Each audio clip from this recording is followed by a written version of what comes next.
"Never go to the farm, Catherine. Promise me."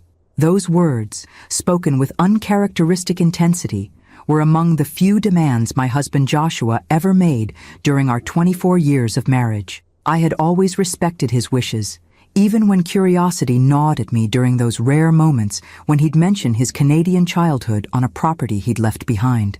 But now, Joshua was gone, taken by a heart attack that no one, not even me, had seen coming. After 24 years of marriage, I had become a widow at 52 with a bitter daughter and a hollow space in my chest where certainty used to live. "Mrs. Mitchell?" The voice of Joshua's attorney, Mr. Winters, pulled me from my thoughts. We sat in his wood-paneled office 2 weeks after the funeral, the finality of death reduced to paperwork and signatures. "There's one more item. If you're watching, please like and subscribe to the channel and tell me in the comments where in the world you're from." He slid a small box across his desk. Inside lay an antique brass key attached to a maple leaf keychain and a sealed envelope with my name written in Joshua's precise handwriting. "What is this?" I asked, turning the heavy key in my palm. "Your husband purchased a property in Alberta, Canada 3 years ago. According to his instructions, you were only to be informed of its existence after his passing." Mr. Winters adjusted his glasses. "The deed has been transferred to your name. All taxes are paid for the next 5 years. A property? In Canada?" I struggled to process this information. Joshua didn't own any property outside of our home. "It's called Maple Creek Farm. Apparently it was his childhood home, though the deed shows it changed hands several times before he repurchased it. The farm, the place he'd forbidden me to visit, the place that had caused his gentle face to harden whenever it was mentioned. Mrs. Mitchell, there's something else you should know." Mr. Winters lowered his voice. "The property has become quite valuable recently. There have already been inquiries about its availability." "Valuable? It's a farm." "Yes, but according to my information, significant oil deposits were discovered in the region about 18 months ago. Your husband declined multiple offers from energy companies." My head spun with questions. Joshua had never mentioned oil, money, or any property purchase. We'd lived comfortably on his engineering salary and my income as a high school English teacher, but we were hardly wealthy. How had he afforded to buy a farm? And why keep it secret from me? I opened the envelope with trembling fingers. "My dearest Catherine, if you're reading this, then I've left you too soon. I'm sorry. There's so much I should have told you, but couldn't bring myself to face.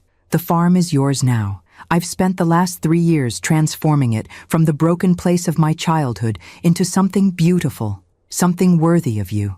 I know I made you promise never to go there. I'm releasing you from that promise. In fact, I'm asking you to go, just once, before you decide what to do with it. On the main house's desk is a laptop. The password is the date we met, followed by your maiden name. I love you, Kat, more than you'll ever know. Joshua." I clutched the letter to my chest, tears blurring my vision. Even from beyond the grave, Joshua was full of surprises. "I need to see this place," I said finally. "Of course," Mr. Winters nodded. "But I should warn you, Joshua's family in Canada has contested the will. His brothers claim he was not mentally competent when he repurchased the family property. That's ridiculous. Joshua was the most rational person I've ever known. Nevertheless, they've filed legal objections. Given the property's newfound value, it might get complicated." I tucked the key into my pocket, a strange determination settling over me. "I'm going to Canada, Mr. Winters. Today." 48 hours later, after hastily booked flights and a long drive through the Alberta countryside, I found myself standing before imposing wooden gates marked Maple Creek Farm in wrought iron. Beyond stretched a property far larger and more impressive than I had imagined. Rolling hills, stands of maple trees turning gold with autumn, and in the distance, a large farmhouse and several outbuildings, all freshly painted. This was no broken-down family farm. This was an estate. The key turned smoothly in the gate's lock. As I drove up the winding gravel driveway, my heart pounded with anticipation and apprehension. What secrets had Joshua kept here? What part of himself had he hidden from me for all these years? The farmhouse was a stunning 2-story structure with a wide porch and large windows. Nothing about it suggested the pain Joshua had always associated with his childhood home. This place had been loved, restored, reimagined. My hands shook as I inserted the key into the front door. The lock clicked, the door swung open, and I stepped across the threshold into my husband's secret world. What I saw inside made me gasp, my knees weakening as I gripped the doorframe for support. The entryway opened into a soaring great room with exposed beams and a stone fireplace. But it wasn't the architecture that stole my breath. It was the horses. Not real ones, but everywhere I looked, exquisite paintings of horses in full gallop across endless fields, detailed sculptures capturing their power and grace, photographs of magnificent breeds framed in simple black frames. My lifelong passion, the one indulgence Joshua had always supported but never quite understood, surrounded me in a gallery dedicated to my greatest love. And there, on a desk by the window overlooking endless pastures, sat a silver laptop with a single red rose laid across its closed lid. Before I could take another step, the crunch of tires on gravel announced another arrival. Through the front window, I watched a black SUV pull up behind my rental car. 3 men emerged, all bearing the unmistakable Mitchell features that Joshua had carried. Tall frames, dark hair, strong jawlines. The Mitchell brothers had arrived, and from their grim expressions, they hadn't come to welcome the widow to Canada. The men approached the house with the confident stride of people who believed they belonged there. I quickly closed and locked the front door, my heart racing. Through the side window, I watched them pause on the porch, conferring among themselves before the oldest, a silver-haired version of Joshua with harder eyes, rapped sharply on the door. "Mrs. Mitchell, we know you're in there. We should talk." His voice carried the same Canadian accent that had softened Joshua's speech when he was tired or upset. I remained silent, backing away from the door. Joshua's warning about his family had always been vague but emphatic. Now, faced with their unexpected arrival, instinct told me to be cautious. The knocking came again, more insistent. "Catherine, I'm Robert Mitchell, Joshua's older brother. These are our brothers, Alan and David. We're here about the farm." Of course they were. They weren't here about Joshua or to meet the wife their brother had loved for 24 years. They were here about the suddenly valuable property. I glanced at the laptop on the desk. Whatever answers I needed might be there, not with the strangers on the porch. Ignoring the increasingly aggressive knocking, I moved to the desk, opened the computer, and entered the password, Zo5151998 Mitchell. The screen came to life immediately, opening to a folder labeled "For Catherine." Inside were hundreds of video files, each named with a date, starting from 2 weeks ago, the day after his funeral, and extending a full year into the future. With trembling fingers, I clicked the first one. Joshua's face filled the screen. Not the thin, pale version from his final months, but healthy, vibrant, clearly recorded some time ago. He smiled directly into the camera, that crooked grin that had always made my heart skip. "Hello, Kat. If you're watching this, then I'm gone, and you've come to the farm despite my years of making you promise not to." He chuckled softly. "I should have known you wouldn't be able to resist, especially after Winters told you about it." A lump formed in my throat. Even now, he knew me so well. "I've made a video for every day of your first year without me.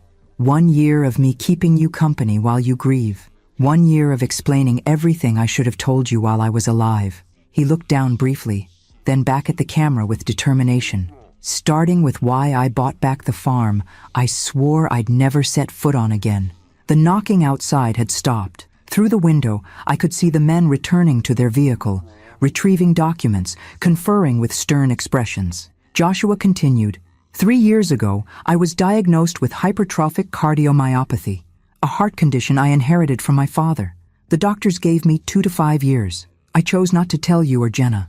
I didn't want pity, and I didn't want our final years overshadowed by death." His eyes softened. "I wanted to live fully with you until the end, not slowly die in front of you." Shock and anger surged through me. He'd hidden his diagnosis, made medical decisions without me, denied me the chance to prepare, to cherish our final moments knowingly. "I know you're angry right now," he said, as if reading my thoughts. "You have every right to be, but I hope you'll understand that I made this choice out of love, not deception." The men outside were making phone calls now, pacing the gravel drive with the frustrated energy of thwarted entitlement. When I got my diagnosis, I decided to use whatever time I had left to create something meaningful for you. You always loved horses, always talked about having land someday where you could raise them. So I found the last place anyone would expect me to go. The farm I'd fled at 18, vowing never to return. He leaned closer to the camera. What my brothers don't know is that I legally bought the farm from our father before he died. The old man was broke after years of failed schemes, drinking away the family money. He sold it to me for a fraction of its worth, desperate for cash, swearing me to secrecy from my brothers who still thought they would inherit it someday. This explained the legal challenge. They believed they had rights to property that Joshua had legitimately purchased. The farm was in ruins when I bought it, Kat, just like when I was a kid. But this time, I had the resources to transform it. Every business trip in the last 3 years, I was here, overseeing renovations, building something for you. Outside, the brothers had approached the door again. This time, the oldest, Robert, held a document against the window for me to see, a court order of some kind. My brothers will come for it, Joshua continued in the video, his expression hardening. They never wanted the farm until last year when oil was discovered in the region. Suddenly, the worthless property they'd mocked me for buying was valuable. They'll try everything to take it from you. One of the brothers was on the phone again, his expression triumphant as he ended the call. In the bottom drawer of this desk is a blue folder with every legal document you need. The farm is unquestionably yours. I made sure of it.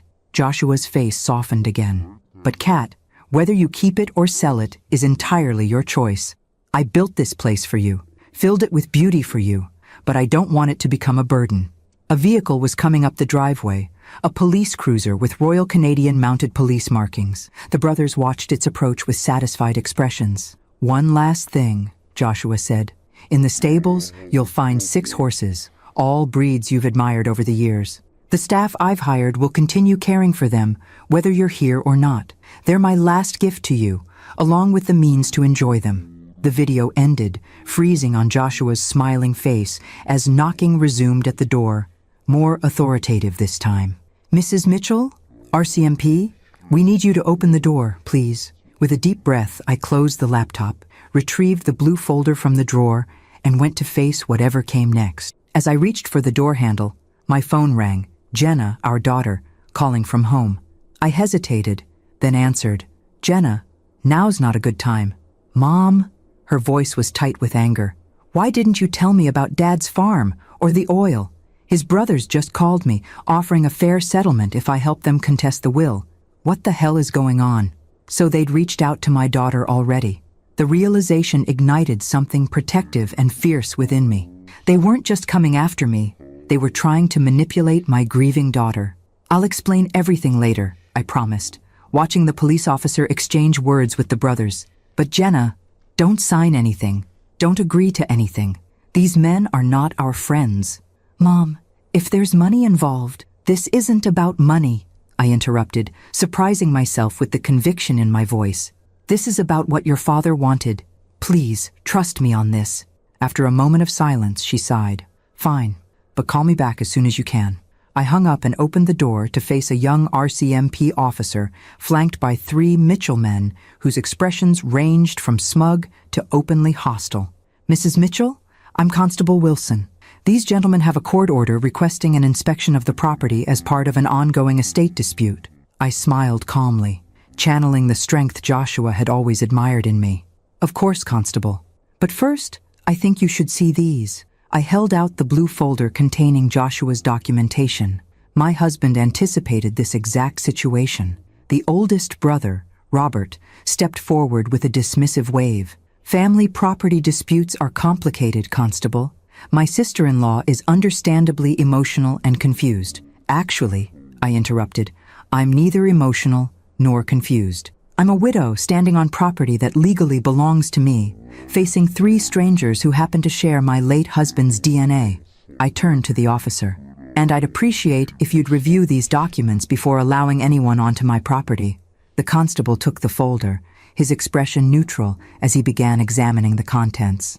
The Mitchell brothers exchanged glances, their confidence visibly wavering for the first time. I thought of Joshua's video, of the secret he'd kept to spare me and Jenna unnecessary pain, of the magnificent gift he'd created in his final years. Whatever game his brothers were playing, I was determined not to lose the last tangible expression of my husband's love without a fight. The constable looked up from the documents. His expression changed. "These appear to be in order, Mrs. Mitchell. A clear deed transfer, properly notarized statements, even certified bank records of the original purchase." He turned to the brothers. "Gentlemen, I don't see grounds for forcing an inspection today. This appears to be a matter for the civil courts." Robert's face flushed with anger. "This is outrageous. That woman has no right—" "That woman," I interjected calmly, "is Joshua Mitchell's wife, and I have every right to be here."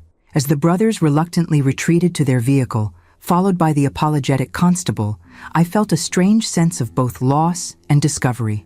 The husband I thought I knew completely had kept secrets, some painful, others breathtakingly beautiful. Now I faced a choice: retreat to the safety of my familiar life, or step fully into this unexpected legacy and the battle that came with it. I closed the door, walked back to the desk, and opened the laptop again. Tomorrow's video awaited, and with it, more pieces of the man I had loved and was only now beginning to fully understand. Outside, the Mitchell brothers might have lost this skirmish, but their expressions as they drove away made one thing abundantly clear. The war for Maple Creek Farm had only just begun. I spent that night in our farmhouse, surrounded by the evidence of his secret labor of love. Sleep eluded me, my mind churning with revelations. Joshua's hidden illness, the transformed farm, his brother's determination to claim it, and the hundreds of video messages awaiting me on the laptop. At dawn, I explored the property properly for the first time. The main house was a masterpiece of restoration, blending original farmhouse elements with modern comforts. Every room reflected thoughtful consideration of my tastes, from the library filled with first editions of my favorite novels to the sunroom overlooking the eastern pastures, perfect for morning coffee. But it was the stables that truly took my breath away. As promised in Joshua's video, 6 magnificent horses occupied the spotless stalls: an Andalusian, a Frisian, 2 quarter horses, a thoroughbred, and a gentle Appaloosa that nickered softly when I approached. "Good morning, ma'am." The voice startled me. A man in his early 60s emerged from the tack room, wiping his hands on a cloth. "I'm Ellis. Your husband hired me to manage the stables." "Catherine Mitchell," I replied, extending my hand. "Though I suspect you already knew that." He nodded, a gentle smile crinkling the corners of his eyes. "Mr. Mitchell spoke of you often during his visits, said you had a natural way with horses that he never managed to acquire." "You knew my husband well?" Ellis hesitated.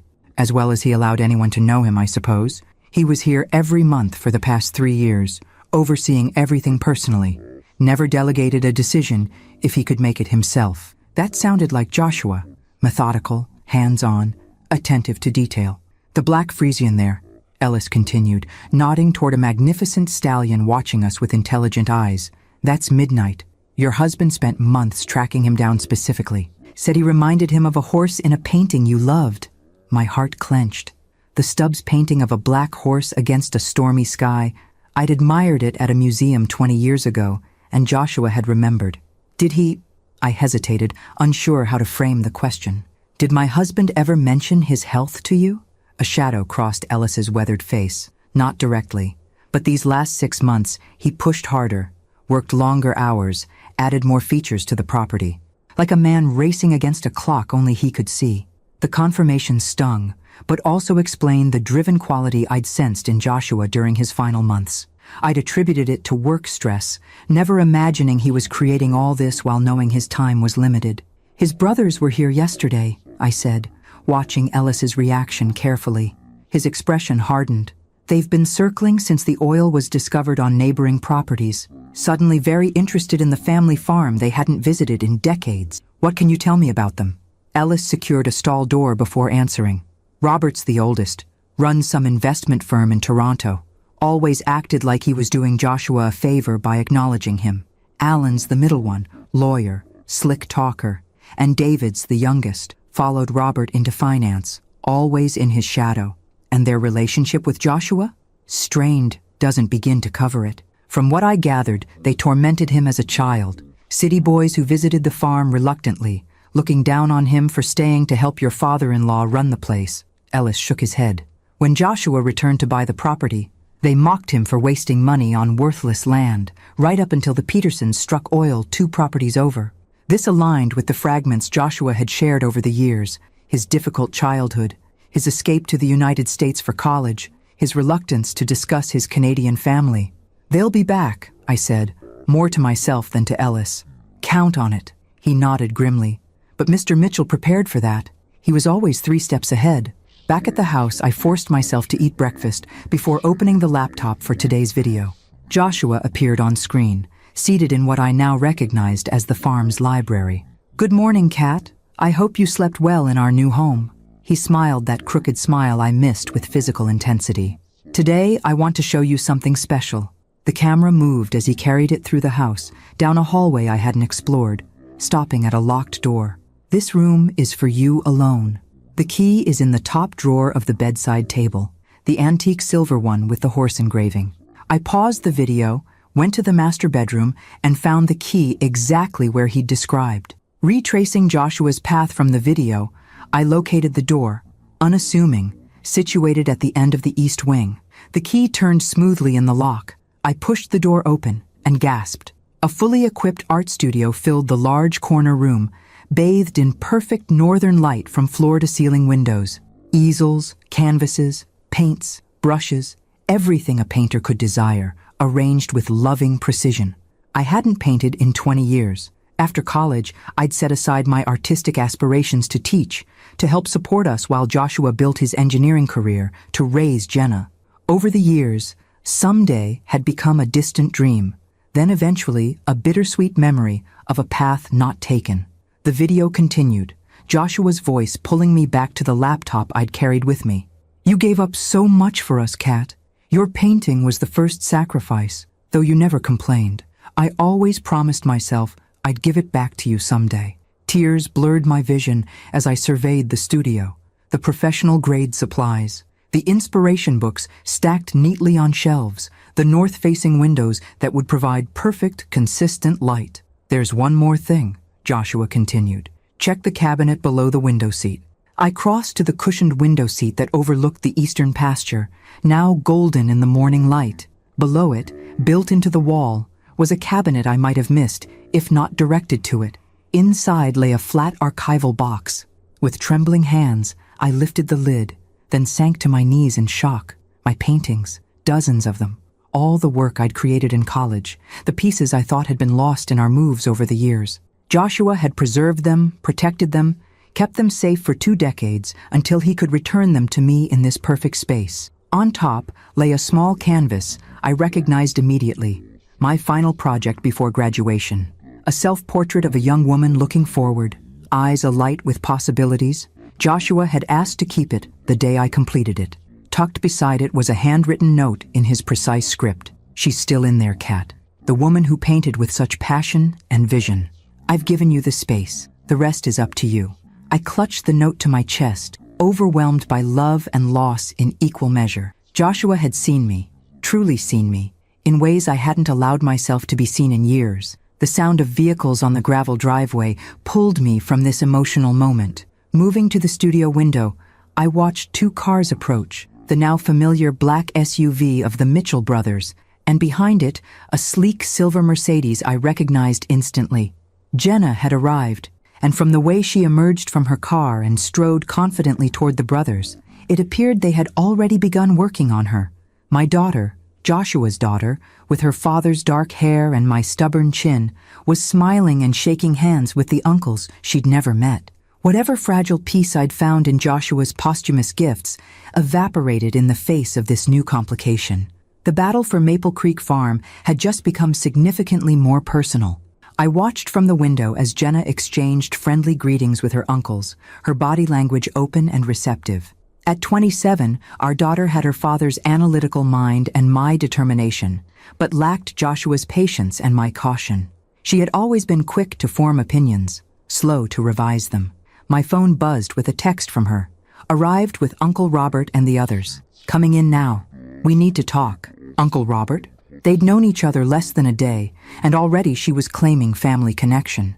I tucked Joshua's note into my pocket, locked the studio behind me, and went to face this new alliance. They entered without knocking. Jenna using the familiarity of daughter's privilege, the brothers following in her wake like wolves behind a unwitting guide. "Mom!" Jenna embraced me briefly, then stepped back, her eyes darting around the impressive entryway. "This place is unbelievable. Why didn't Dad ever tell us about it?" Before I could answer, Robert stepped forward, his resemblance to Joshua painfully sharp in the morning light. "Catherine, I believe we got off on the wrong foot yesterday. We were surprised by your sudden appearance, just as you were surprised by ours." His conciliatory tone didn't match the calculating look in his eyes. Beside him, Alan and David maintained carefully neutral expressions, though I noticed Alan clutching a leather portfolio that undoubtedly contained legal documents. "Jenna," I said, ignoring Robert completely, "I thought we agreed you wouldn't engage with your father's brothers until we'd had a chance to talk." She flushed slightly. "They called again this morning with a very reasonable proposal. I thought I should at least hear them out in person." Her chin lifted defiantly, the same expression she'd worn as a teenager challenging curfew. "Besides, they're my family too. Family you didn't know existed until yesterday," I reminded her gently. "Only because Dad kept them from us," she countered. "Just like he kept this whole place secret. Don't you think that's strange? What else was he hiding?" The question hit uncomfortably close to the revelations in Joshua's videos. He had hidden his illness, his property purchase, his reclamation of his artistic dreams for me. But his reasons had been born of love, not deception. "Your father had complicated relationships with his brothers," I said carefully. "He had reasons for the distance he maintained." Robert gave a dismissive wave. "Ancient history. Siblings clash, especially in difficult families like ours. What matters now is moving forward together." "Exactly," Jenna agreed, with the earnestness of someone who believed they were being perfectly reasonable. "Uncle Robert has explained everything. This farm has been in the Mitchell family for generations. Dad bought it from Grandpa Mitchell, but it was always meant to be shared among the brothers eventually." I suppressed a sigh. They'd been working on her for less than a day, and already she was parroting their version of events. "And the sudden interest in the property wouldn't have anything to do with the oil discovery?" I asked mildly. Alan stepped forward, opening his portfolio. "The mineral rights situation is just one aspect of the complex legal picture.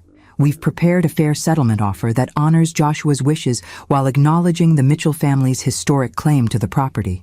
We're prepared to be very generous," Robert added, placing a grandfatherly hand on Jenna's shoulder. "A 1/3 share to you, Catherine, 1/3 to Jenna, and 1/3 split among us brothers. Everyone wins." Jenna looked at me expectantly, clearly already sold on the proposal. "It makes sense, Mom. We don't need this huge place. We could sell it all, walk away with millions, and Dad's family stays intact." "Your father specifically left this property to me," I said, meeting Robert's gaze steadily. "Not to you, not to his brothers." "Out of confusion and misplaced sentiment," Robert countered smoothly. "Joshua wasn't thinking clearly in his final years." A flash of anger burned through me. My husband was perfectly sound of mind until the day he died.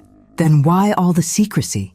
David spoke for the first time, his voice softer than his brother's but no less pointed. "Why hide the property purchase from his wife and daughter? Why the elaborate arrangements with the lawyer? These aren't the actions of a man thinking rationally." I thought of the videos, the renovated farm, the art studio, each element meticulously planned as a final gift. Nothing about it suggested confusion or impaired judgment. "Mom," Jenna said, her voice gentler now, "I know this is hard. Dad left you, left both of us, and now we're discovering all these secrets. But this proposal makes financial sense. We'd both be set for life." The door opened behind them, and Ellis appeared, his weathered face concerned. "Everything all right, Mrs. Mitchell?" I saw the vehicles arrive. The brothers turned, clearly annoyed by the interruption. Robert's eyes narrowed. "This is a family matter. Ellis is my employee," I said firmly. "He's welcome in my home." "Actually," Alan interjected, "his employment status is among the disputed assets pending resolution of our legal claim." Ellis stood his ground. "Mr. Mitchell hired me personally, made me promise to look after the place and Mrs. Mitchell if anything happened to him. We'll be reviewing all staff appointments," Robert said dismissively. "I'd heard enough. I think it's time for you to leave. All of you." I looked pointedly at the brothers, then softened my gaze when it reached Jenna. "Except you, of course. You're always welcome to stay." "You're not even considering their offer?"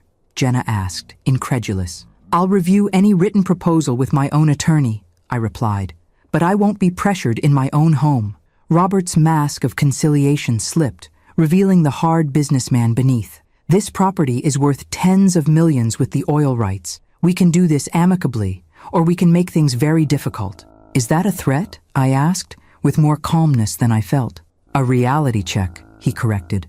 You're a school teacher from Minnesota facing a legal battle against opponents with significantly more resources. Joshua may have meant well, but he placed you in an untenable position.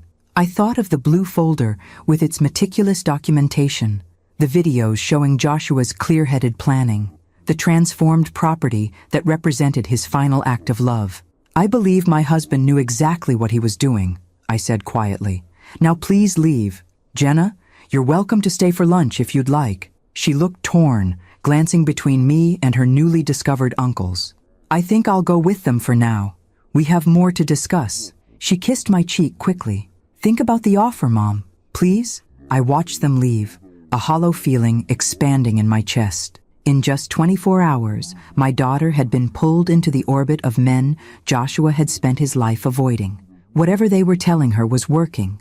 I could see it in her receptive posture, her quick adoption of their perspective. Ellis waited until their vehicles had disappeared down the driveway before speaking.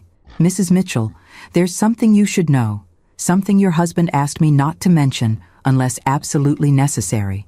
I turned to him, mentally exhausted, but forcing myself to focus. What is it? It's about the true extent of the property and what's really hidden here. He gestured toward the stables. We should walk. Some things shouldn't be discussed indoors, where walls might have ears. As I followed him across the yard, the morning sun illuminated the beautiful farm my husband had created in secret. Whatever revelation awaited me, I was certain of one thing. Joshua had anticipated this battle, perhaps even Jenna's vulnerability to his brother's manipulation. The question was whether he had prepared me enough to win a fight I never knew was coming.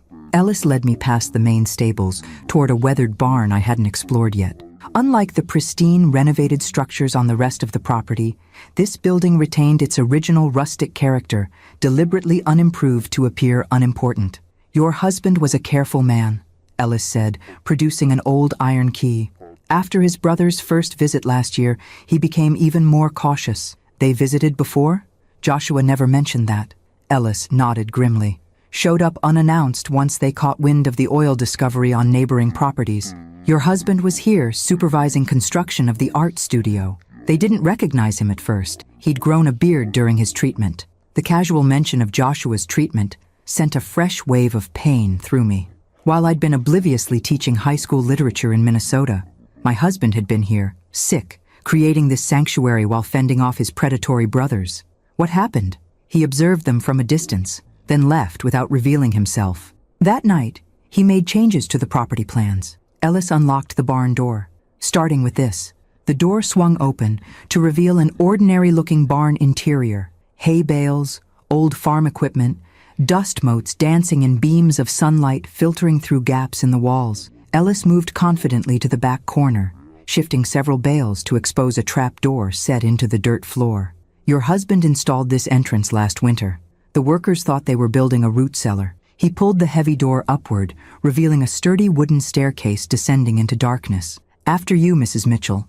Curiosity overcoming apprehension, I followed Ellis down the stairs. At the bottom, he flipped a switch, and lights flickered on, revealing a concrete tunnel stretching forward into the earth. What is this place? Your husband called it insurance. I call it genius. Ellis gestured for me to follow as he walked the tunnel. The Mitchell brothers think they know the full extent of the property and its value. They don't. The tunnel extended perhaps 50 yards before opening into a large concrete room filled with filing cabinets, a desk with computer equipment, and walls covered with maps and documents. Welcome to Joshua's war room, Ellis said, a hint of pride in his voice. Everything he collected about his brothers, their business dealings, and the true value of Maple Creek Farm. I moved to the nearest wall where a detailed survey map was pinned, showing not just the farm, but surrounding properties for miles. Red markings indicated oil deposit locations, with handwritten notes about depth, quality, and extraction challenges. I don't understand, I said, turning to Ellis. Joshua knew about the oil. Not at first. He bought this place to renovate for you. Pure and simple. But about 18 months ago, when Peterson's land showed oil, he hired geologists to survey Maple Creek secretly. Ellis pointed to the map. They found something unexpected. The largest deposit isn't under the eastern section where everyone's drilling. It's here, under the western acres that look worthless. I studied the map more carefully, noting the concentration of red markings on the rugged, apparently unusable portion of the property that stretched into the foothills, land Robert hadn't even mentioned in his proposed division. The oil company surveys missed it because the formation is unusual, deeper and shaped differently than they expected, Ellis continued. Your husband verified it with 3 independent experts, swearing them to secrecy. So the property is even more valuable than his brothers realize? Exponentially. But that's not all. Ellis moved to a filing cabinet, withdrawing a thick folder. Joshua documented decades of questionable business practices by all 3 brothers. Tax evasion, insider trading, misappropriation of client funds. Enough evidence to ruin them professionally if it ever came to light. I leafed through the meticulous documentation, recognizing Joshua's thorough approach to problem solving. Email printouts, financial records, sworn statements from former employees. He had built an airtight case against his brothers. Why would he collect all this? Protection. Ellis sat at the desk, gesturing for me to take the other chair. He knew they'd come after the farm once he was gone. He wanted you to have leverage. I thought of Robert's smug confidence, Alan's legal maneuvering, their quick work turning Jenna against me. He anticipated everything. Not everything, Ellis said quietly. He didn't expect them to get to your daughter so quickly. The reminder of Jenna's betrayal stung. They're manipulating her with half-truths and promises of wealth. And playing on her grief, Ellis added. She lost her father suddenly. They're offering a connection to him through shared blood and history. Powerful draw for a young woman mourning her dad. He was right. Jenna had always been Daddy's girl, sharing Joshua's analytical mind and love of puzzles. His death had left her adrift, vulnerable to anyone offering connection to him. What do I do now? I asked, half to myself. That depends on what you want, Ellis replied. You could sell everything, property, oil rights, the whole package, and walk away wealthy but perhaps forever estranged from your daughter. You could fight the brothers legally using this leverage, which might win the battle but worsen family wounds. Or what? You could do what your husband always did. Think 3 steps ahead and find the path no one expects. I considered this as I continued examining the war room. On the desk sat a framed photograph I'd never seen before. Joshua as a teenager, standing proudly beside a magnificent chestnut horse, his face alight with an innocent joy I'd rarely glimpsed in the man I married. That's Phoenix, Ellis said, noticing my focus on the photo. Your husband's horse when he was a boy. Only bright spot in his childhood here, from what he told me. His brothers sold the animal when Joshua was away at school, just to hurt him, apparently. Another piece of the puzzle clicked into place. Joshua's support of my love for horses, despite having no personal interest in them. The 6 magnificent animals in the stable weren't just a gift. They were his reclamation of something precious his brothers had stolen from him. I picked up the photograph, a plan beginning to form in my mind. Ellis, does the laptop with Joshua's videos work down here? He nodded. There's a secure Wi-Fi network throughout the property. Your husband made sure of it. Good.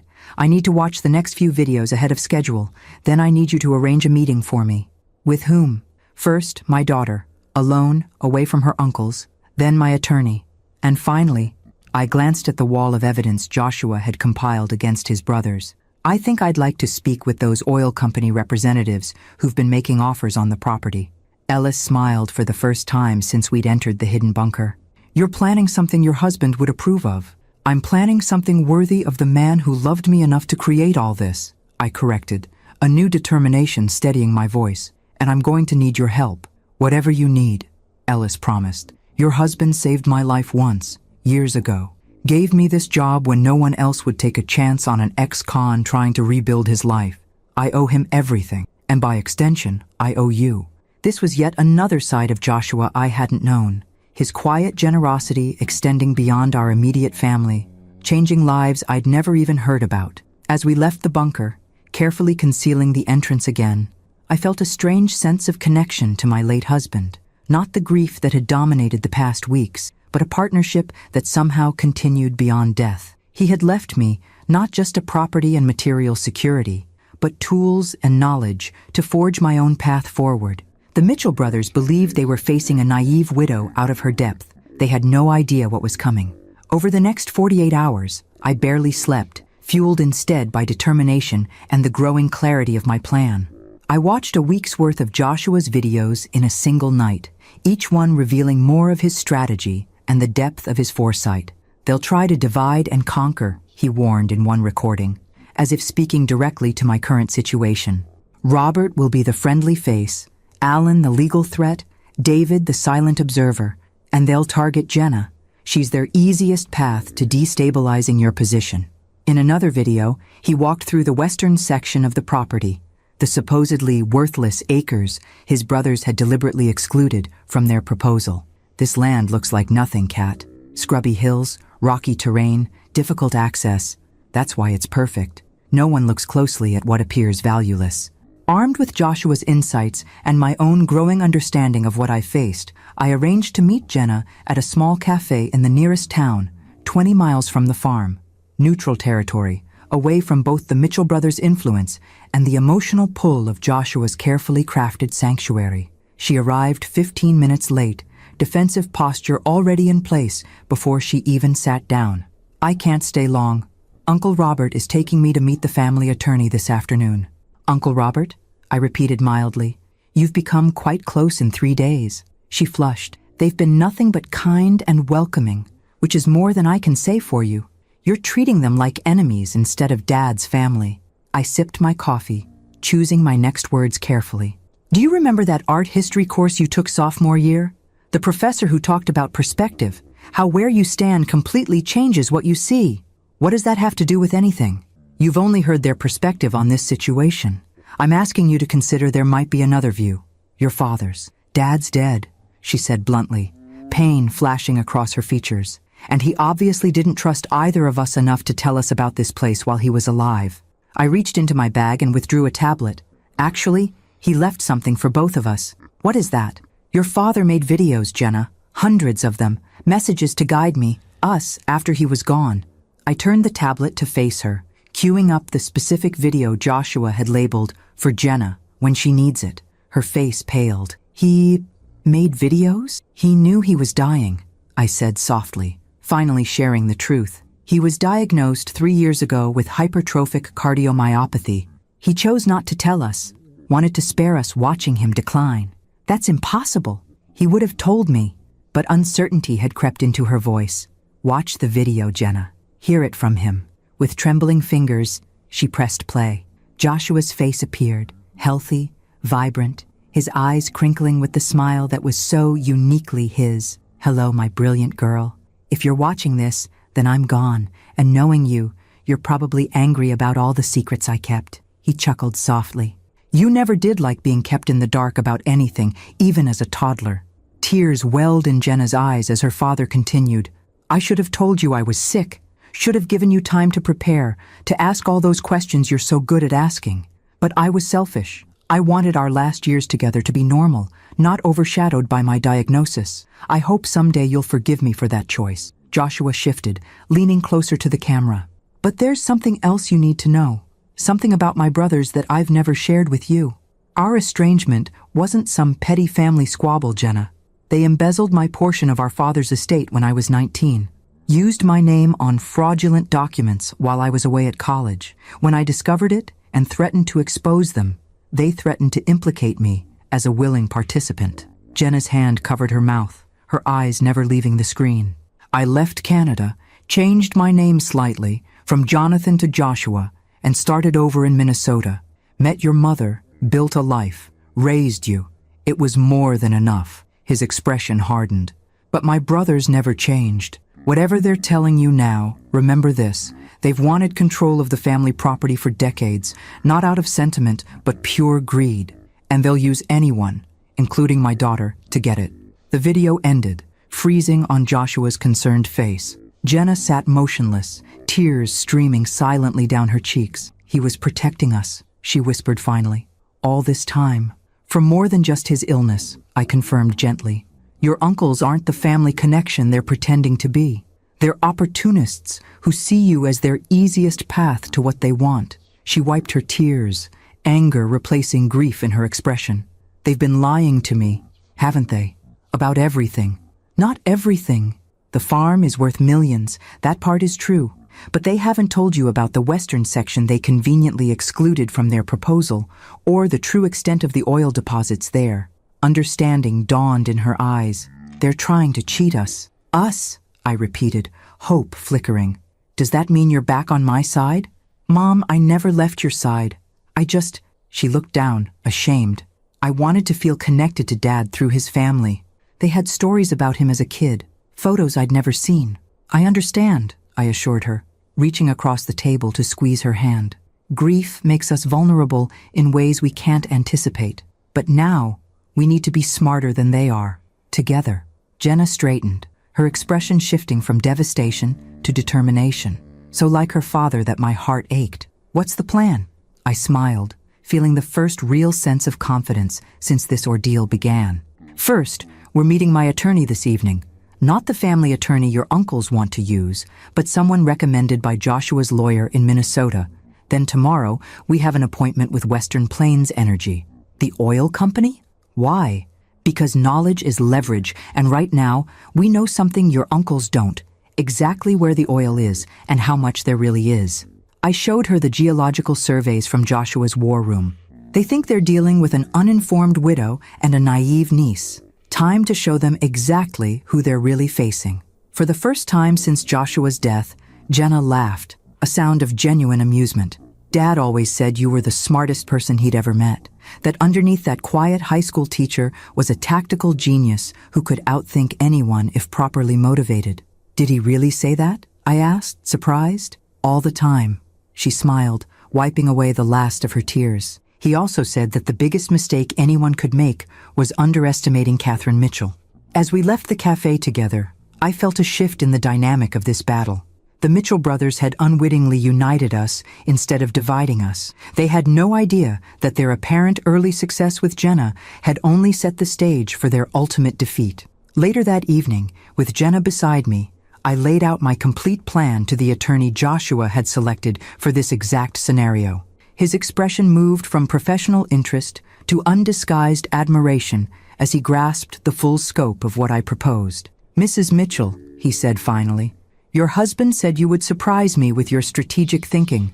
He was right. My husband, I replied, was right about a great many things, including, it seemed, his belief in my ability to not just survive his death, but to emerge stronger from the crucible of grief and betrayal.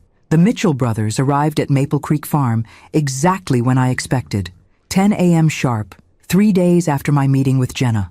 Their black SUV crunched up the gravel driveway with the confidence of men who believed victory was merely a formality. Behind them followed a silver Mercedes I didn't recognize, likely their attorney or financial advisor. I watched from the great room window, dressed not in the casual clothes they'd seen previously, but in a tailored suit I'd purchased specifically for this meeting. Appearances matter when staging a coup, and I intended to present myself not as a grieving widow, but as the formidable opponent Joshua had always known me to be. They're here, I called to Jenna, who emerged from the kitchen looking equally professional in a dark blue dress, her father's watch, one of his most treasured possessions, prominently displayed on her wrist. Ready? She asked, nervousness and determination warring in her expression. Completely. I squeezed her hand. Remember, let them talk themselves into a corner first. Ellis appeared from the back of the house. The others arrived through the service entrance. They're set up in the dining room as you requested. I nodded appreciation. Perfect timing. The doorbell rang, and Ellis moved to answer it with the practiced deference of a caretaker who knew his role in this carefully choreographed performance. Good morning, gentlemen, I heard him greet them. Mrs. Mitchell and Miss Jenna are expecting you. This way, please. They entered with the easy entitlement of men accustomed to controlling rooms. Robert led, followed by Alan with his ever-present legal portfolio, and David bringing up the rear. Behind them walked a silver-haired man in an expensive suit who radiated corporate authority. Catherine, Robert nodded, his smile not reaching his eyes. We appreciate you agreeing to this meeting. This is Harrison Wells, CEO of Northern Extraction. We thought it might be productive to have an industry expert join our discussion about the property's potential. So they'd brought an oil executive to intimidate me with technical jargon and market valuations. Predictable. How thoughtful, I replied pleasantly. I've had the dining room prepared for our meeting. Shall we? I led them through the house, noting their assessing glances at the renovations Joshua had completed. In the formal dining room, a large table had been set with documents at each place, water carafes and coffee service, the picture of professional preparation. Please, sit, I gestured.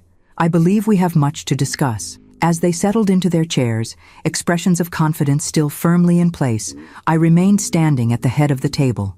Before we begin, I said, I want to thank you for your previous proposal. It was educational.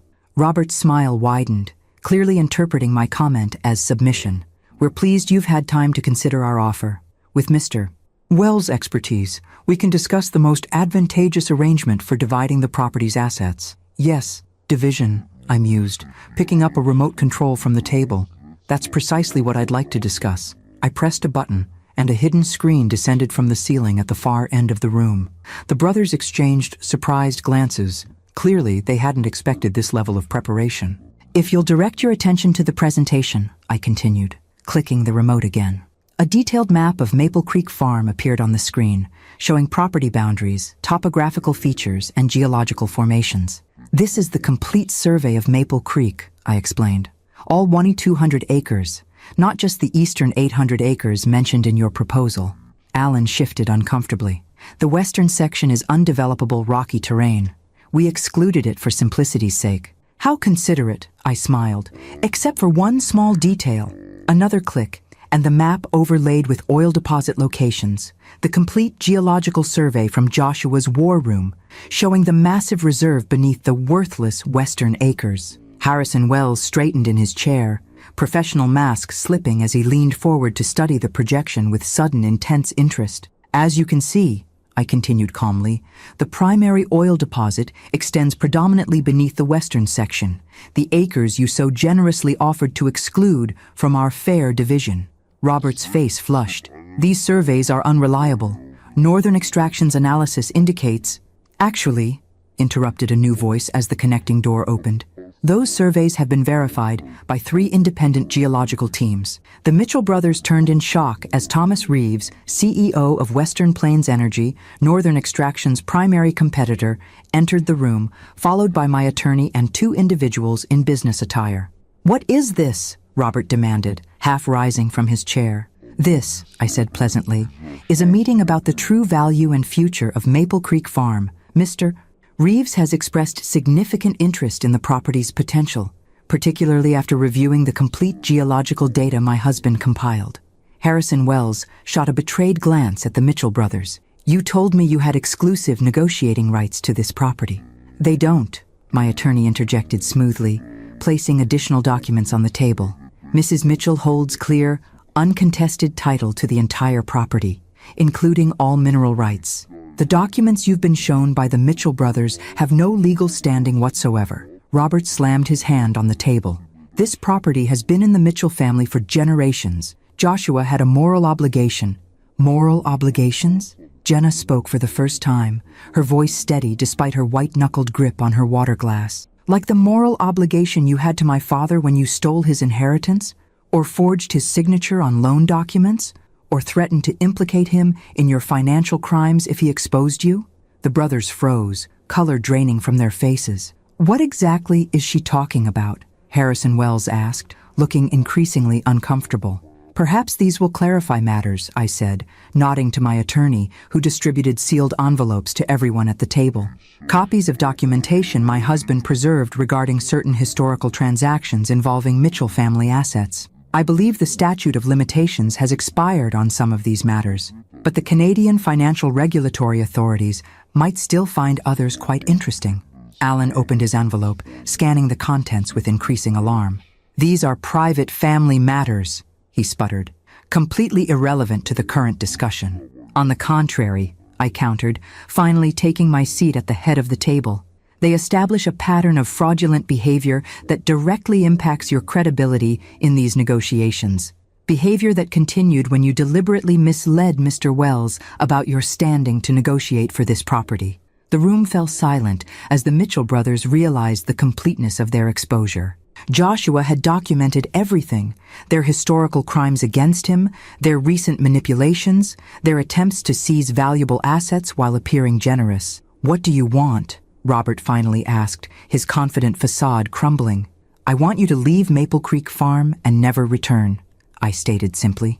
"I want you to cease all attempts to contest my ownership or manipulate my daughter. In exchange, these documents remain private, viewable only by the people in this room." Harrison Wells stood abruptly. "I believe my company's involvement in this matter has been based on incomplete and potentially fraudulent information. If you'll excuse me, Mrs. Mitchell, I'll be in touch directly regarding any future discussions of mineral rights." He shot a disgusted look at the brothers before exiting. Robert's expression hardened as he watched his oil company ally depart. "You have no idea what you're doing, Catherine. The extraction costs for the western section are prohibitive. The logistics alone—" "Actually," Thomas Reeves interjected, "Western Plains has developed new extraction technology specifically suited to these geological formations. We're prepared to make Mrs. Mitchell an offer that acknowledges both the challenges and the exceptional potential of this property." As the meeting continued, transforming from the Mitchell brothers' planned takeover into my carefully orchestrated counter-offensive, I caught Jenna's eye across the table. Her slight smile conveyed everything: pride, vindication, and the bittersweet acknowledgement that Joshua had prepared us for this moment, even from beyond the grave. By the time the Mitchell brothers departed 2 hours later, defeated, exposed, and legally bound by the settlement agreement my attorney had prepared in advance, the future of Maple Creek Farm had been secured exactly as Joshua had envisioned. Not divided among greedy relatives, not sold to the highest bidder, but preserved as a legacy for the family he had chosen and loved, Jenna and me. As their vehicles disappeared down the driveway, Ellis appeared at my side. "Your husband would be proud," he said quietly. "You outmaneuvered them exactly as he believed you would." I watched the dust settle on the driveway, a strange mix of emotions washing through me: triumph tinged with grief, strength emerging from vulnerability. "We're not finished yet," I replied, thinking of the videos still waiting on Joshua's laptop, the future stretching before us. This was just the first battle, but it was a battle we had decisively won, using weapons Joshua had meticulously prepared and the strength he had always seen in me, even when I couldn't see it in myself. The weeks following the Mitchell brothers' defeat passed in a blur of practical matters: legal documents finalizing our settlement agreement, meetings with Western Plains Energy to structure a mutually beneficial extraction arrangement, and careful inventory of everything Joshua had created at Maple Creek Farm. Jenna stayed with me through it all, her initial resentment about her father's secrets transforming into appreciation for his foresight. We established a routine of watching his daily videos together each morning, both of us finding comfort and guidance in his posthumous presence. "Did you have any idea?" Jenna asked one evening as we sat on the porch, watching the sun set behind the western hills that contained our newfound wealth. "Any suspicion at all that Dad was sick or planning all this?" I considered the question carefully, searching my memories for missed signals. There were small things that make sense in retrospect. His insistence on updating our wills 3 years ago, the way he'd sometimes look at us at dinner, almost memorizing our faces, his sudden interest in taking photos of ordinary moments. "I thought he was just going through a midlife appreciation phase," Jenna said, smiling sadly. "In a way, he was, just not for the reasons we assumed." I sipped my tea, remembering. The biggest change was how he stopped putting things off. "Your father was always a someday person about personal matters. Someday we'd take that trip to Europe, someday he'd learn to sail, someday we'd renovate the kitchen. Then suddenly, he started doing things rather than talking about them. Like buying this place," Jenna nodded. "Creating something lasting." "Exactly." I attributed it to him finally feeling financially secure enough to indulge some dreams. I shook my head, still coming to terms with the magnitude of what he'd concealed. I never imagined he was racing against time, creating a legacy because he knew he wouldn't be here to see it mature. The Western Plains Energy representatives had been shocked when I'd outlined my conditions for their access to the oil beneath our property.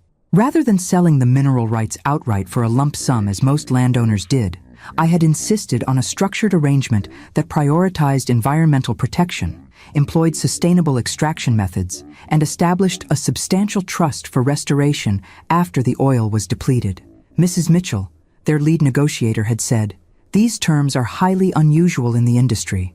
"Then perhaps the industry needs more unusual terms," I had replied, channeling Joshua's quiet confidence. "The oil has been there for millions of years. It can stay there until we agree on responsible methods to retrieve it." To my surprise, Thomas Reeves, the CEO, had been intrigued rather than deterred by my approach. "Your husband mentioned you were an environmental science major before switching to literature," he'd noted. "He said you'd insist on doing this right, not just profitably." Another piece of Joshua's planning revealed. He'd clearly been in communication with select industry leaders, laying groundwork for negotiations he knew would follow his death. 1 month after claiming my inheritance, I stood in the art studio Joshua had created, sunlight streaming through the north-facing windows, illuminating a blank canvas on the easel. After decades away from painting, I had finally picked up a brush again, hesitantly at first, then with growing confidence. Today's subject waited patiently in the paddock, visible through the studio windows. Midnight, the magnificent Frisian stallion Joshua had purchased, because he reminded him of a painting I'd admired 20 years earlier. Ellis had been teaching me to ride again, my middle-aged body protesting, then adapting to the forgotten rhythms of horsemanship. "Mom?" Jenna appeared in the doorway, laptop in hand. "Today's video is different. I think you should see it alone." I set down my paintbrush, curious. We had fallen into the routine of watching Joshua's daily messages together over breakfast, finding comfort in the shared experience. Different how? It's marked specifically for month 2, day 15. He titled it, "When Catherine Starts Painting Again." She handed me the computer with a gentle smile. He knew you would, eventually. Alone in the studio, surrounded by the tools of a passion I was rediscovering, I opened the laptop and pressed play. Joshua appeared, seated in this very room before any of the art supplies had been installed, the space bare except for the magnificent windows. "Hello, my love," he began, his smile warm and intimate. "If you're watching this, you've found your way back to your art, back to the passion you set aside for our family all those years ago." I touched the screen gently, tears welling in my eyes. "I've been thinking a lot about legacy," he continued. "What we leave behind, what marks we make on the world. Most people think of legacy in terms of children or wealth or accomplishment, but there's another kind of legacy, the enabling of possibility in those we love." He gestured to the empty room around him. "This space isn't finished yet, but in my mind, I can see it completed, filled with light and color and your creations. I imagine you standing before an easel, brush in hand, finally giving form to the visions you've carried inside you all these years." I glanced at the half-finished portrait of Midnight on my easel, struck by how closely it aligned with Joshua's imagination. "I've structured everything to give you freedom, Kat," he continued. "Financial security through the oil rights, protection from my brother's interference, a beautiful space to create. But what you do with that freedom, that's your legacy to build, not mine to dictate." He leaned closer to the camera, his expression intense. "The farm, the horses, the art studio, they're not the inheritance. They're just the tools. The real inheritance is possibility, the chance to become more fully yourself without constraint." I paused the video, overwhelmed by the depth of his understanding. Joshua had known me better than I knew myself, had seen the dormant artist still alive within the practical teacher and devoted mother I'd become. When I resumed the video, his expression had softened again. "I have one request, though it's yours to accept or decline. In the storage closet behind this room is a large canvas I commissioned before my diagnosis. It's blank, waiting. When you're ready, truly ready, I hope you'll create something for it. Something that captures not just what you see, but what you feel about this place that brought me back to my beginnings and will carry you into your future." The video ended with his familiar sign-off, "Until tomorrow, my love." I sat motionless for several minutes, processing his words. Then, moved by impulse, I went to the storage closet and found exactly what he'd described, an enormous blank canvas, custom-built for the prominent wall in the great room. It was the perfect size to create a statement piece, a focal point for the heart of the home Joshua had created. Over the following weeks, as autumn painted the landscape in brilliant hues, I sketched countless drafts, trying to capture the essence of Maple Creek Farm and what it represented. None satisfied me until one morning, watching Jenna riding midnight across the eastern meadow, something clicked. The painting took shape gradually. Not a traditional landscape, but a blending of real and metaphorical elements. The farm as it existed now in the background, rendered with photographic precision. In the foreground, a series of translucent layers showing what had come before. The abandoned property Joshua had purchased, the family farm of his childhood, and beneath it all, the ancient land that had witnessed generations come and go. Threading through these temporal layers were two riders on horseback, a man and a woman, their features indistinct enough to represent both specific and universal journeys. Behind them, barely visible unless you knew to look, a third figure, a young woman, forging her own path forward. When the painting was finally complete, Ellis helped me hang it in its designated place in the great room. Jenna stood back, studying it with tears in her eyes. "It's him, isn't it? And you? And me." She traced the paths of the riders with her finger from a distance. "The past, present, and future of this place. Legacy," I said simply. "Not what's left behind, but what continues forward." That evening, as I watched the sunset from the porch of what was now truly my home, I felt Joshua's presence not as a ghost or memory, but as a continuing partnership. He had given me not just material security, but a framework for reinvention, the freedom to discover who Catherine Mitchell might become when unconstrained by circumstance. The oil would provide financial stability for generations. The farm would evolve according to our stewardship, and I would continue bringing beauty into the world through newly rediscovered talents, creating my own legacy alongside the one Joshua had so carefully prepared. Tomorrow's video waited on the laptop inside, another day of guidance and connection across the boundary that separated us. But increasingly, I found myself looking forward rather than back, grateful for his foresight, but eager to write the next chapters of this unexpected story myself. The Forbidden Farm had become hallowed ground, not a place of secrets and pain as Joshua had once known it, but a sanctuary of possibility, his final and greatest gift to me. Winter descended on Maple Creek Farm with dramatic beauty, pristine snowfall blanketing the rolling pastures, ice crystals forming delicate patterns on the windows, smoke curling from the stone chimney into the crisp Alberta sky.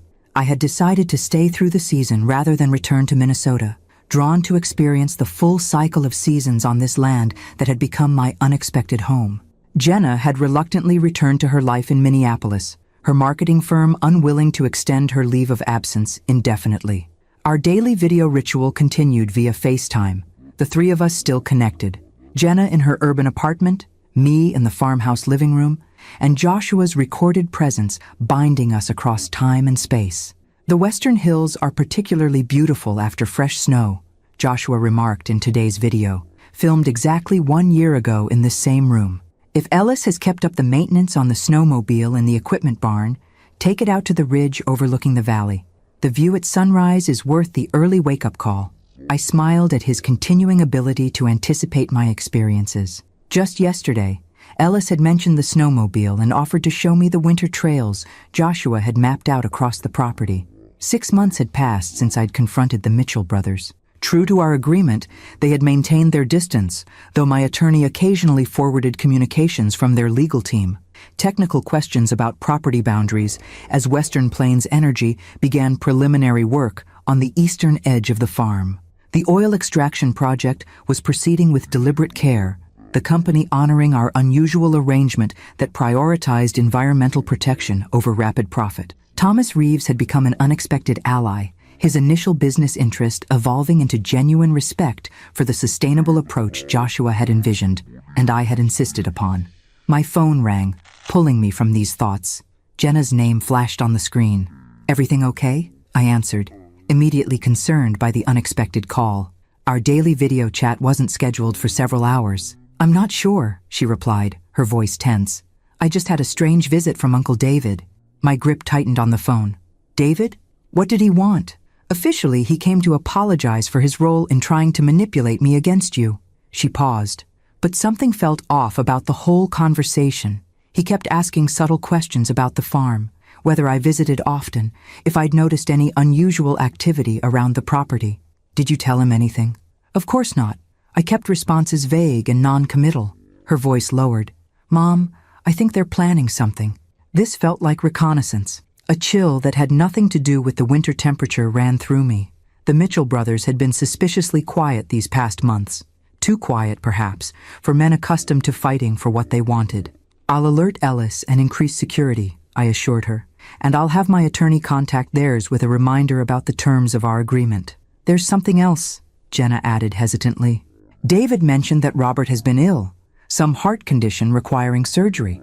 He tried to play on my sympathy, suggesting that family should come together in difficult times. The same heart condition that had taken Joshua? The genetic hypertrophic cardiomyopathy he'd inherited from his father? I wondered if Robert had hidden his diagnosis from his brothers just as Joshua had concealed his from us. Be careful, Jenna. This could be legitimate, or it could be another manipulation tactic. That's what I thought. She sighed. I hate being suspicious of every interaction with Dad's family. It shouldn't be this way. After ending the call, I walked to the window overlooking the snow-covered driveway, unease settling in my stomach. The Mitchell brothers had proven themselves ruthless and deceptive. Their apparent retreat might simply be strategic regrouping. I called Ellis immediately, relaying Jenna's concerns. His response was characteristically calm, but resolute.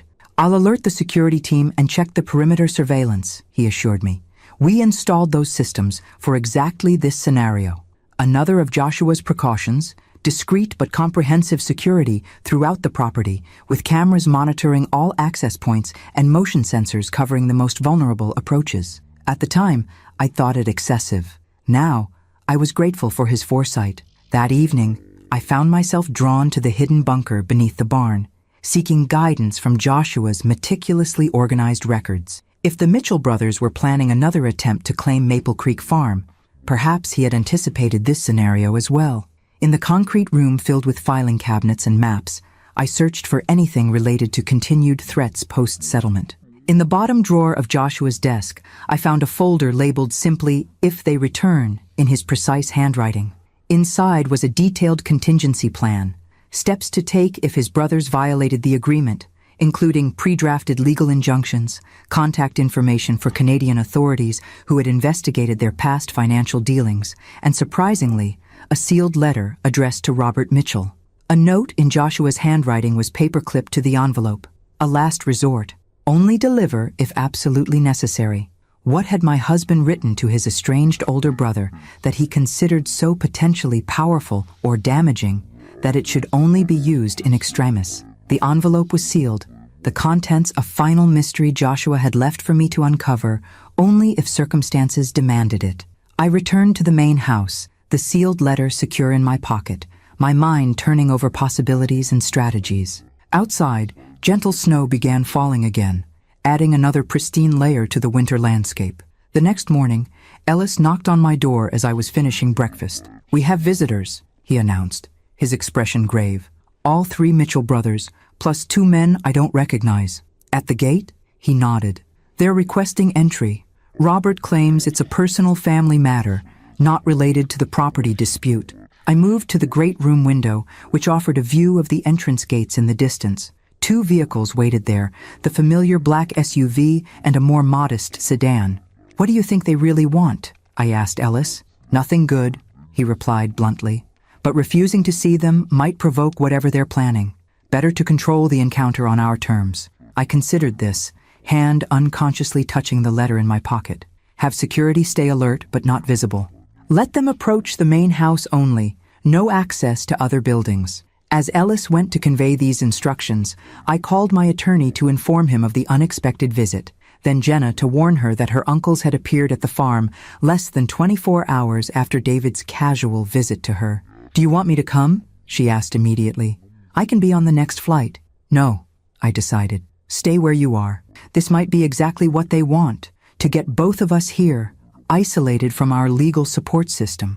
Through the window, I watched the gates open, allowing the 2 vehicles to proceed up the long driveway. Steeling myself, I went to my bedroom to retrieve one additional item Joshua had left for precisely this type of confrontation: a small digital recorder disguised as a decorative brooch. Whatever the Mitchell brothers wanted, I intended to have a record of every word.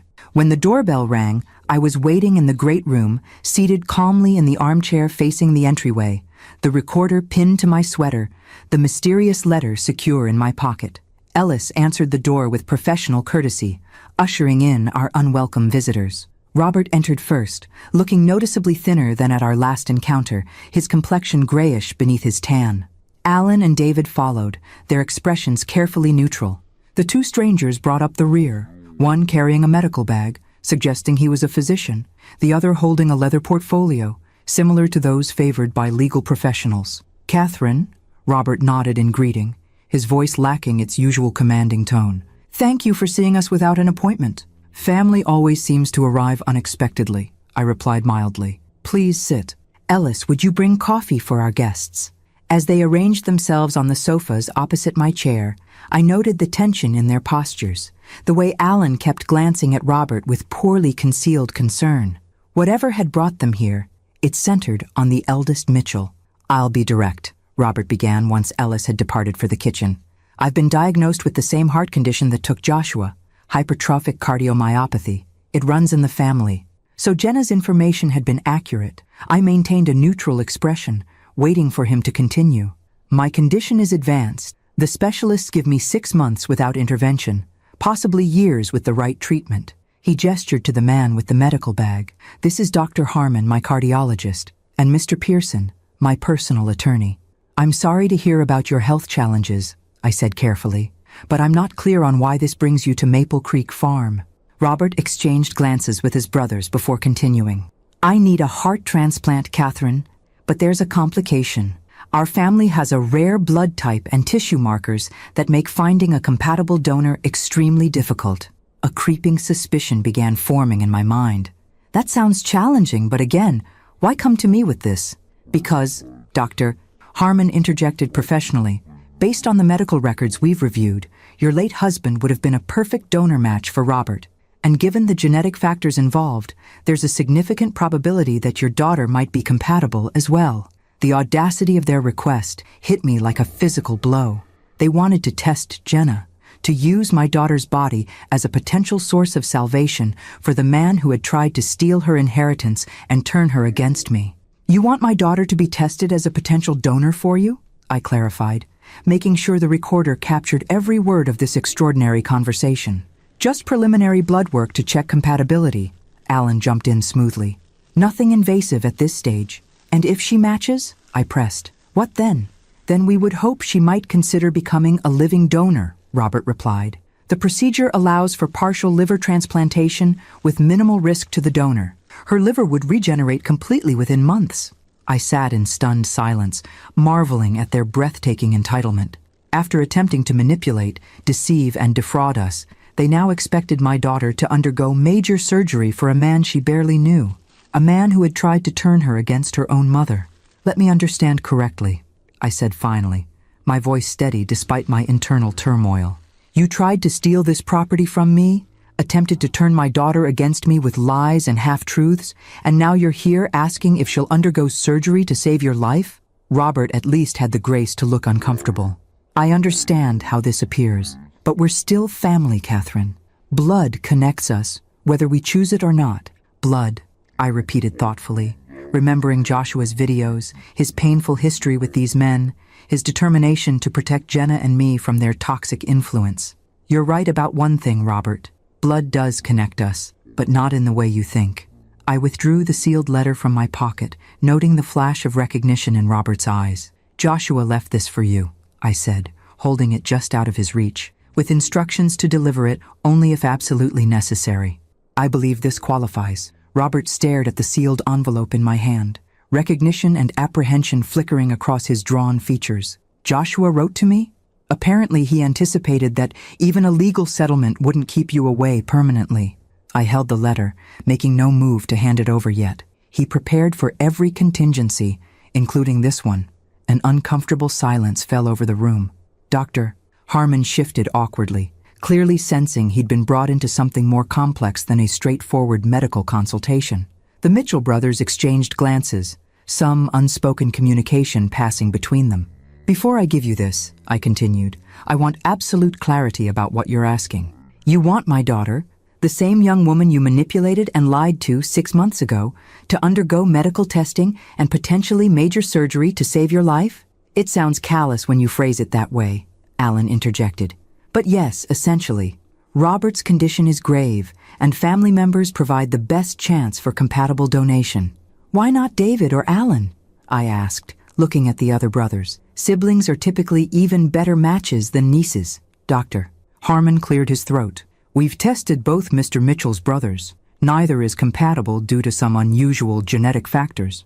And there are no other siblings, I pressed, watching their reactions carefully. No other family members who might be suitable donors? Another significant glance between the brothers. David looked away, suddenly fascinated by the view through the window. No, Robert replied firmly. No other siblings. I nodded slowly, then handed him Joshua's letter. I think you should read this before we continue this conversation. With slightly trembling hands, Robert broke the seal and unfolded the pages inside. His eyes moved across the first few lines, then widened in shock. Color drained from his face as he continued reading, the pages shaking visibly in his grasp. Alan leaned forward. Robert, what is it? But Robert didn't respond, completely absorbed in Joshua's words. When he finally looked up, his expression had transformed. The confident businessman replaced by a man confronting ghosts he'd thought long buried. How long have you known? He asked me hoarsely. I only know that Joshua left this for you, with instructions that it contained information you might need someday. I met his gaze steadily. What exactly did my husband write? Robert handed the letter to Alan, who began reading with David looking over his shoulder. Their expressions shifted in near unison from curiosity to disbelief, to something approaching horror. This can't be true, Alan said finally, looking at Robert. Father would have told us. Would he? Robert laughed bitterly. The same father who pitted us against each other our entire lives? Who played favorites depending on his mood? Who took pleasure in holding secrets over our heads? I watched this exchange with growing curiosity. Whatever Joshua had revealed in that letter had clearly shaken the brothers to their core. Perhaps, I suggested quietly, someone should tell me what my husband wrote. Robert seemed to remember my presence, his gaze refocusing on me with new awareness. Joshua wasn't our half-brother. He was our full brother. This made no sense. I don't understand. Joshua told me your father remarried after your mother died giving birth to him. That's why there was such an age gap between you. That was the story we all believed, Robert confirmed. But according to this letter, Joshua discovered the truth while researching his heart condition.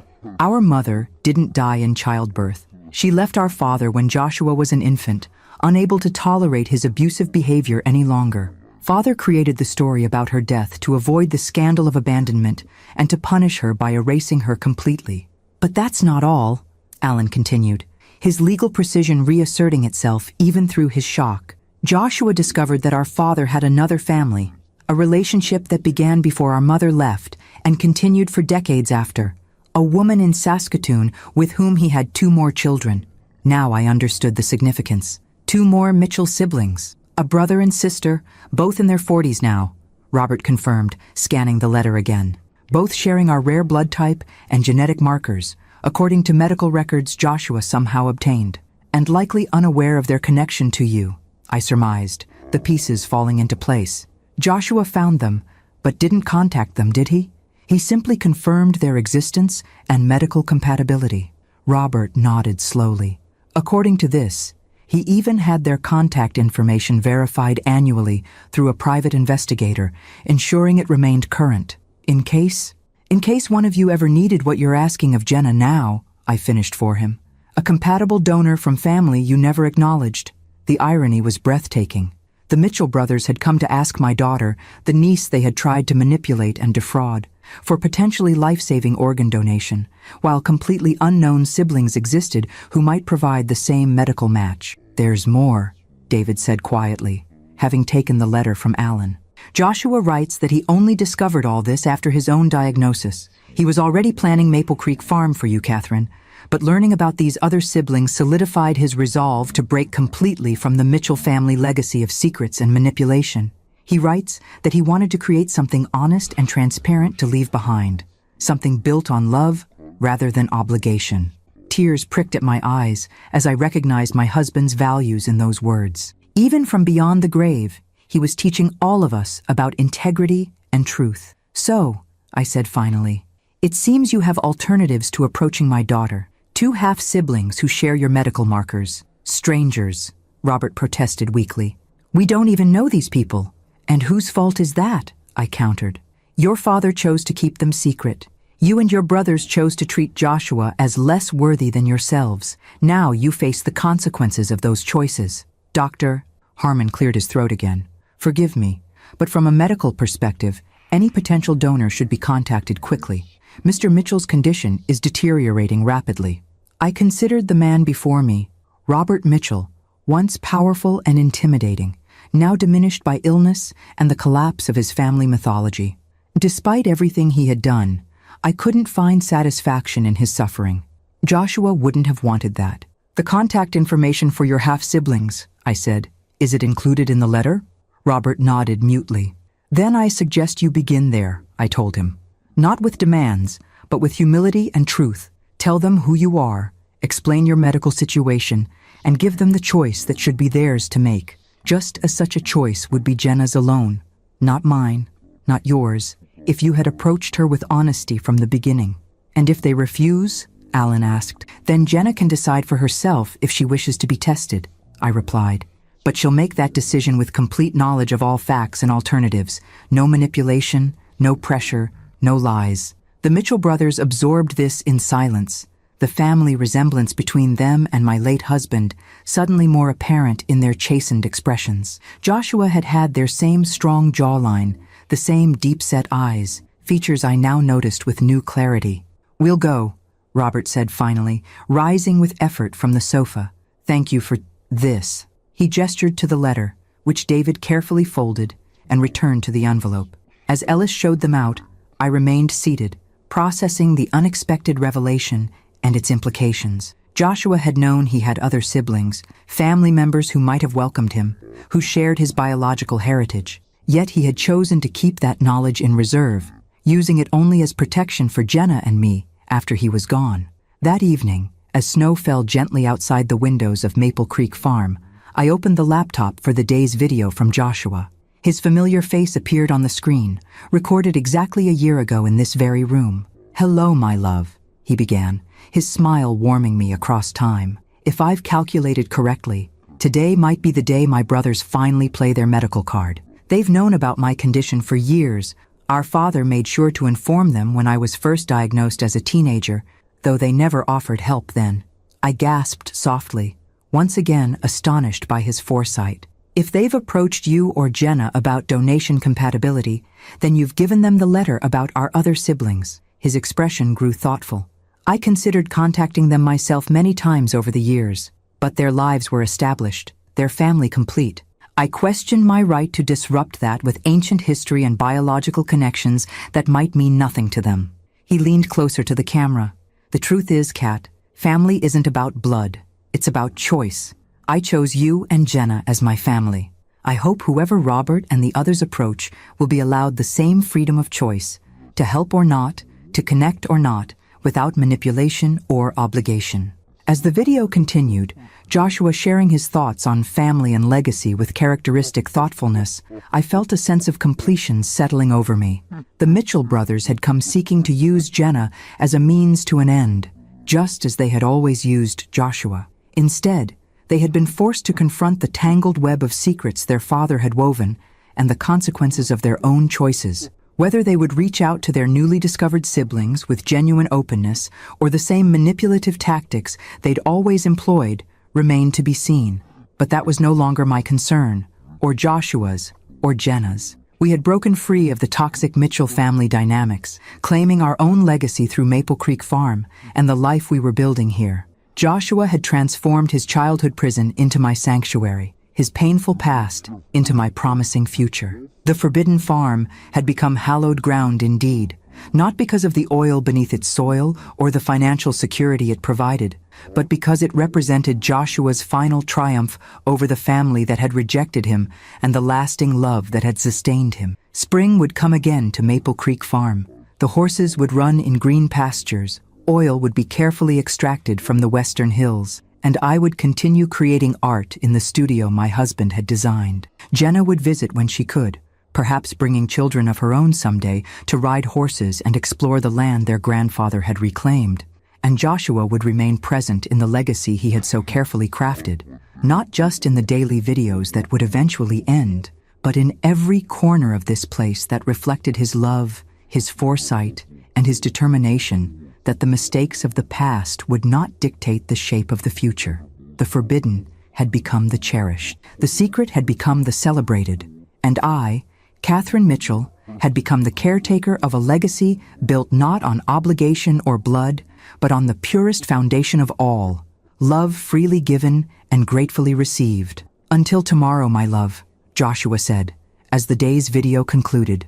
Until tomorrow, I whispered back, knowing that while tomorrow would bring a new video, a new message from the past, it would also bring me one day closer to the future I was now creating, inspired by his example, but shaped by my own emerging strength. The legacy of Maple Creek Farm continued, no longer forbidden, but forever transformed. Thank you very much for watching. Share with those who also like stories, subscribe, and tell me in the comments if you liked my story. Cheers.